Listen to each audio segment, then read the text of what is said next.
ఈ సినిమా రివ్యూలో భాగంగా ముందుగా ఒక్క విషయం మాత్రం మీకు తెలియజేయాలి. 3 పాటలు 4 ఫైట్లు కోరుకునే వారి కోసం కాదు ఈ సినిమా. లేదు రొటీన్ గా ఆ సినిమాలు చూసి బోర్ కొట్టింది, ఒక మంచి ఫీల్ గుడ్ సినిమా చూడాలనుకుంటున్నారా, మరొకరి జీవితంలోకి పరకాయ ప్రవేశం చేయాలనుకుంటున్నారా, అయితే మీకోసమే ఈ సినిమా. ఇక రివ్యూలోకి వెళ్తే, చాలా మంది తమకు నచ్చినట్లు బతుకుదామని అనుకుంటూ పెరుగుతూ ఓ వయస్సు వచ్చేసరికి తమకు నచ్చినట్లు బతకడం అంటే అంత తేలిక కాదు అని తెలుసుకుంటారు. ఎందుకంటే మన తల్లిదండ్రుల దగ్గర అంత డబ్బు ఉండదు. ఎందుకు మనకు ఇలా జరుగుతుంది అని ఆ దేవుడు నిందించుకుంటూ ఏదో ఒక చదువు చదివి ఆ చదువుతో సంబంధం లేని మరొక ఉద్యోగం చేసుకుంటూ పెళ్లి పెళ్ళాం పిల్లలు ఇలా సంసార భారం మోస్తూ మన ప్రభుత్వాలను ఆ దేవుడిని తిట్టుకుంటూ పైసా కూడబెట్టి వాళ్ళ జీవితాలను తీర్చిదిద్దే పనిలో బిజీగా ఉన్నారు నేటి తల్లిదండ్రులు. 1947 తర్వాత ప్రతి 20 సంవత్సరాలకు ఒక తరం లెక్కన లెక్కేస్తే మనం 3వ లేదా 4వ తరం వారసులం. మనలో చాలా మంది ఇప్పుడిప్పుడే పేదరిక స్థాయి నుంచి మధ్యతరగతి స్థాయికి చేరుకుంటున్నాం. అయినా తమకు నచ్చినట్లు బతకలేని పరిస్థితుల్లో ఇప్పటికీ కొందరి ఇళ్లలో ఉన్నాయి. అటువంటి ఓ ఇంట్లోని వ్యక్తి కదే ఈ గోట్ లైఫ్ సినిమా. అది రోజు కూలీ అయినా, సాఫ్ట్వేర్ ఉద్యోగం అయినా జీతంలోనే తేడా.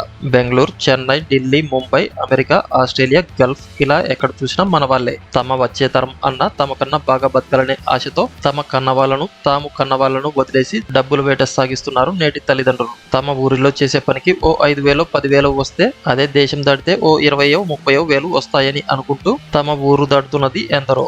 ఇక ఈ సినిమా కథలోని హీరో మనలోని ఒకడు, పేరు నజీబ్. పెద్దగా చదువుకోలేదు, కానీ తన కుటుంబాన్ని మంచిగా చూసుకోవాలనే తపనతో సౌదీ అరేబియా బయలుదేరతాడు. ఏజెంట్ చేసిన మోసంతో అక్కడ పడరాని పాటలు పడుతూ కనీసం ప్రాణాలతో తిరిగి మన దేశానికి రావడానికి చేసిన ప్రయత్నం ప్రేక్షకులను కన్నీళ్లు పెట్టిస్తుంది. నిజంగా మనం అక్కడ చిక్కుకుపోతే సహాయం చేయడానికి ఎవరూ లేకపోతే అసలు దేవుడనేవాడు ఉన్నాడా లేడా అనే ప్రశ్నలు వేధిస్తూ ఉండగా తన కోసం ఎదురు చూసే వారి కోసం చేసే విశ్వ ప్రయత్నమే ఈ సినిమా కథ. హీరో పృథ్వీరాజ్ సుకుమారన్ విశ్వరూపం చూస్తాం ఈ సినిమాలో. ఇక ఇంతకన్నా నటించడం ఎవరి వల్ల కాదు అన్నంతలా జీవించాడు. అసలు ఈ సినిమాకు కథనమే హీరో. మరి పృథ్వీరాజ్ సంగతి ఏంటి అనుకుంటున్నారా? ముందే చెప్పగా పృథ్వీరాజ్ సుకుమారన్ కనపడడు, మనమే అక్కడ ఉంటాం. ఎప్పుడన్నా మన ఫ్రెండ్స్ లో ఎవరైనా కొద్దిగా నటిస్తుంటే అబ్బా కమల్ హాసన్ అంటుంటాం, ఇకపై అబ్బా పృథ్వీరాజ్ అనాలేమో. మన ఇండియన్ సినిమాకు దొరికిన ఆనిముత్యం. అతనిలో ఇంత టాలెంట్ ఉందా అని కొన్ని సంవత్సరాల పాటు ఆశ్చర్యపోతూనే ఉంటాం.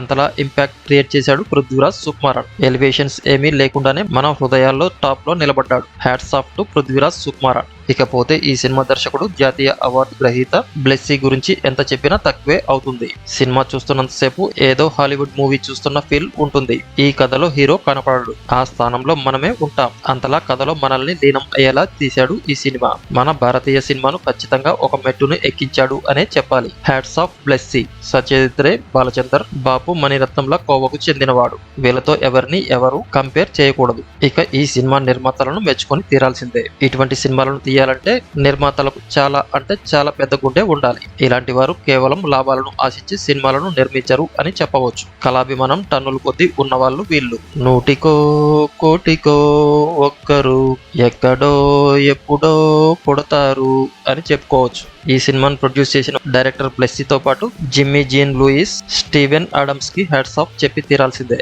ఇక ఈ సినిమా ఫోటోగ్రఫీ చాలా అద్భుతంగా ఉంది. సునీల్ కేఎస్ ప్రతి ఫ్రేమ్ ని చాలా అద్భుతంగా తీర్చిదిద్దాడు. ఇక మ్యూజిక్ విషయానికి వస్తే ఏఆర్ రెహమాన్ లోని మరో కోణం చూస్తాం. ప్రతి సీన్ కి తన బ్యాక్గ్రౌండ్ మ్యూజిక్ తో ప్రాణం పోశాడు అని చెప్పాల్సి ఉంటుంది. Hats off to A R Rahman. ఇక editor Sreekar Prasad editing super అని చెప్పాలి. Hats off to Sreekar Prasad. ఇక చివరిగా తెలుగులో ఈ సినిమాను కొని డబ్ చేసి రిలీజ్ చేసిన మైత్రి మూవీ మేకర్స్ కి వేల నమస్కారాలు. మైత్రి సినీ కెరీర్ లో వజ్రం లాంటి సినిమా ఇది. ఇక చివరిగా ఒక మాట, ఈ సినిమా జీవితం విలువ తెలిసిన వారికి తాము ఇంకొకరిలో పరకాయ ప్రవేశం చేసి ఆ పాత్రలో కొంతకాలం జీవించి తిరిగి మన శరీరంలోకి వస్తే కలిగే అనుభూతిని ఖచ్చితంగా కల్పిస్తుంది.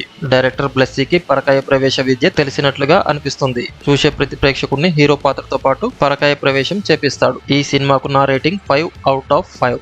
ఒకవేళ మీరు ఈ సినిమా చూసి ఉంటే మీ అభిప్రాయాలను ఇక్కడ కామెంట్ల రూపంలో తెలియజేయండి ఫ్రెండ్స్. ఈ వీడియో కనుక మీకు నచ్చినట్లయితే లైక్ చేయండి, కామెంట్ చేయండి, షేర్ చేయండి.